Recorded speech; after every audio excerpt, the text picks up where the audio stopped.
আসসালামু আলাইকুম ওয়া রাহমাতুল্লাহি ওয়া বারাকাতুহু। প্রিয় দিনী ভাই ও বোন, যারা চুপচাপ কাঁদে, মানুষের সামনে হাসে, কিন্তু রাতে বালিশ ভিজায়।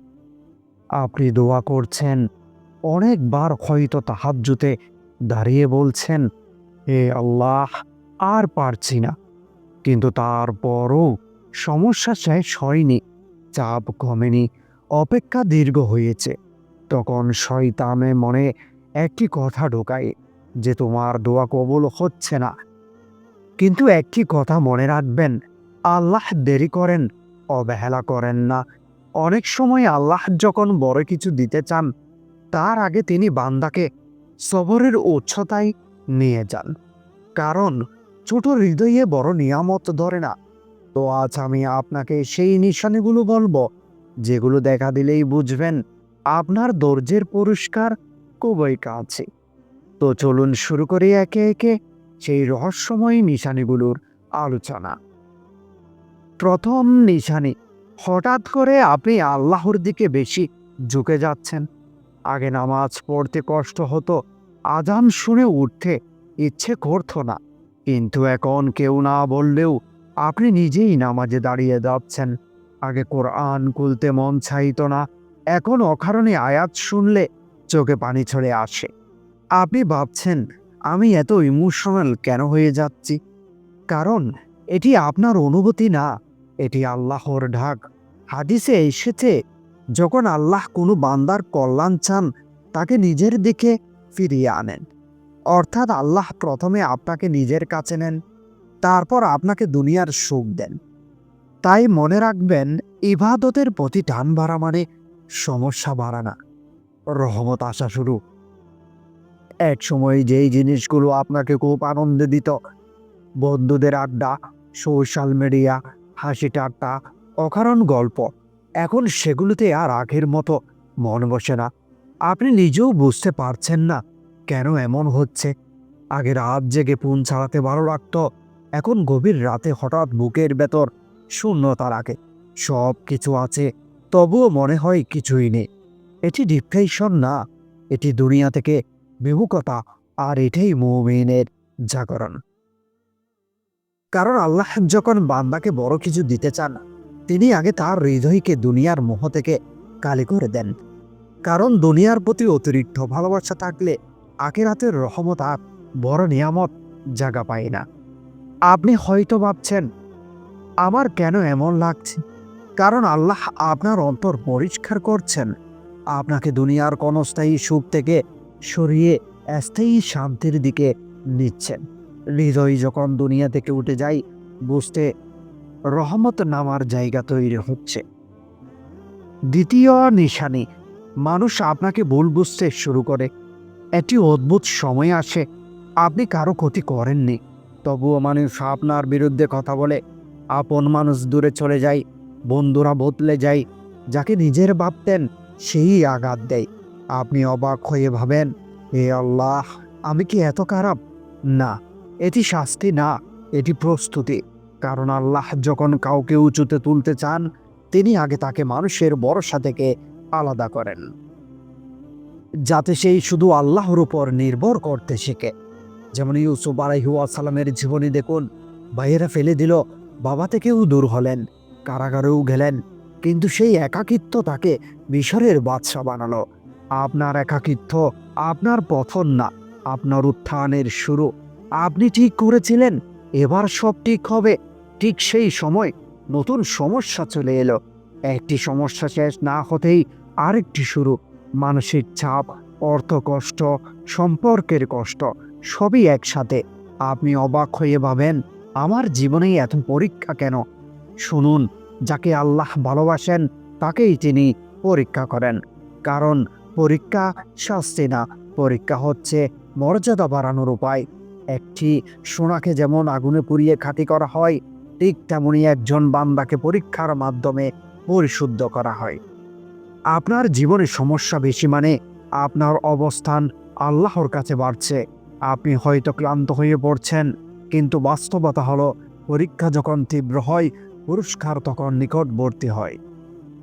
তৃতীয় নিশানি, সব দরজা বন্ধ হয়ে যাচ্ছে। আপনি চেষ্টা করছেন, বারবার চেষ্টা করছেন, কিন্তু কাজ হচ্ছে না। চাকরি আটকে যাচ্ছে, সম্পর্ক ভেঙে যাচ্ছে, পরিকল্পনা নষ্ট হয়ে যাচ্ছে। আপনি ভাবছেন আল্লাহ আমার পথ বন্ধ করে দিচ্ছেন। না, আল্লাহ মূল দরজা বন্ধ করেছেন। কারণ আপনি হয়তো ছোট কিছু চাইছিলেন, আর আল্লাহ আপনার জন্য বড় কিছু লিখেছেন। কখনো কখনো সব রাস্তা বন্ধ হওয়া মানেই সঠিক রাস্তা শুরু হতে যাচ্ছে। মূসা আলাইহিস সালাম যখন সাগরের সামনে আটকে গেলেন, পেছনে ফেরাউন, সামনে পানি, মানুষ ভাবল শেষ। কিন্তু ঠিক সেই মুহূর্তে আল্লাহ সমুদ্র খুলে দিলেন। তাই মনে রাখবেন, শেষ মুহূর্তটাই আল্লাহর সাহায্যেরই মুহূর্ত। হঠাৎ কিছু ছোট ছোট ভালো জিনিস ঘটতে থাকে। কেউ অকারণে সাহায্য করে, অজানা কেউ ভালো ব্যবহার করে, কোনো আটকে থাকা কাজ একটু একটু করে এগুই। আপনি ভাবেন এগুলো কাকতালীয়? না, এগুলো আল্লাহরই ইশারা। আল্লাহ বড় সুখবর দেওয়ার আগে ছোট্ট সুখবর পাঠান, যাতে বান্দা আশা হারিয়ে না ফেলে। এগুলোই হচ্ছে ঝড়ের আগে বাতাস ঠান্ডা হওয়া। আপনার জীবন ধীরে ধীরে বদলানোর প্রস্তুতি চলছে। আপনি এখনো পুরোটা দেখছেন না, কিন্তু আল্লাহ আপনার পক্ষে ঘটানো সাজাচ্ছেন ছোট্ট ছোট্ট রহমত, বড় রহমতের আগমনী বার্তা। চতুর্থ নিশানি, অকারণে মনে শান্তি আসা।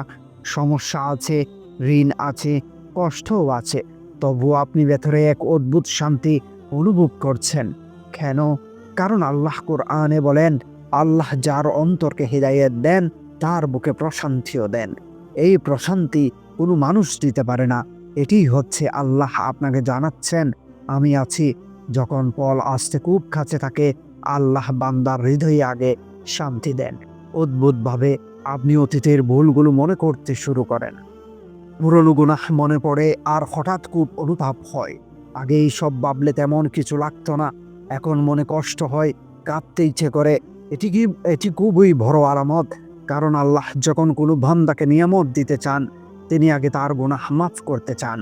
আপনার তওবা করার ইচ্ছা আপনার নিজের না, এটি আল্লাহর পক্ষ থেকে ডাক। আল্লাহ চাইছেন আপনি পরিষ্কার হৃদয় নিয়ে নতুন জীবন শুরু করুন। তাওবার কান্না নিয়ামতের দরজার কোলার ছাবে। পঞ্চম নিশানি, আপনি ভেঙে পড়ে পুরোপুরি আল্লাহর কাছে চলে যাচ্ছেন। একটা সময় আসে আপনি আর কাউকে কিছু বলতে পারেন না, বন্ধু বুঝে না, পরিবার বুঝে না। তখন আপনি শুধু সিজদায় গিয়ে কাঁদেন, কথা গুছিয়ে বলতে পারেন না, শুধু বলেন, হে আল্লাহ, তুমি ছাড়া আমার কেউ নেই। এই কান্না খুবই মূল্যবান, কারণ হাদিসে আছে, যেই চোখ আল্লাহর ভয়ে কাঁদে, সেই চোখ জাহান্নামের আগুন স্পর্শ করবে না। জেনে রাখবেন, যেই দোয়া টুট থেকে বের হয় তা ফেরত আসতে পারে, কিন্তু যেই দোয়া চোখের পানিতে বের হয় তা কখনো ফেরত আসে না। অনেক সময় আল্লাহ আপনাকে ভেঙে দেন, কারণ তিনি আপনাকে নতুনভাবে গড়বেন।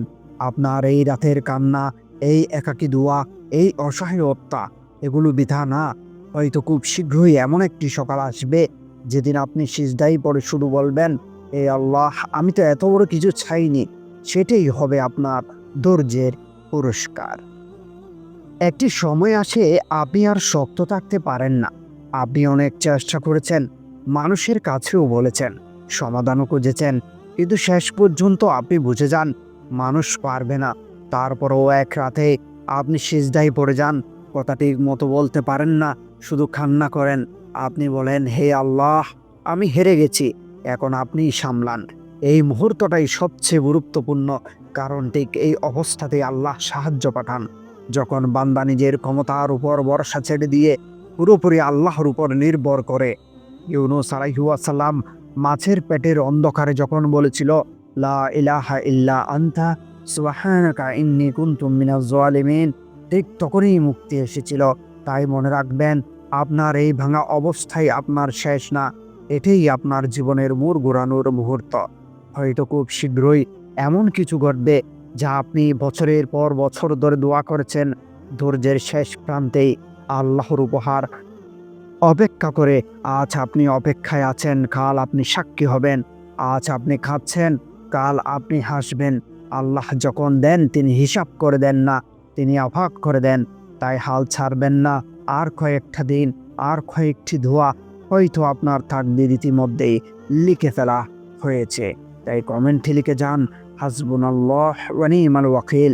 ইনশাআল্লাহ আল্লাহ আপনার জন্য সহজ করে দিবেন।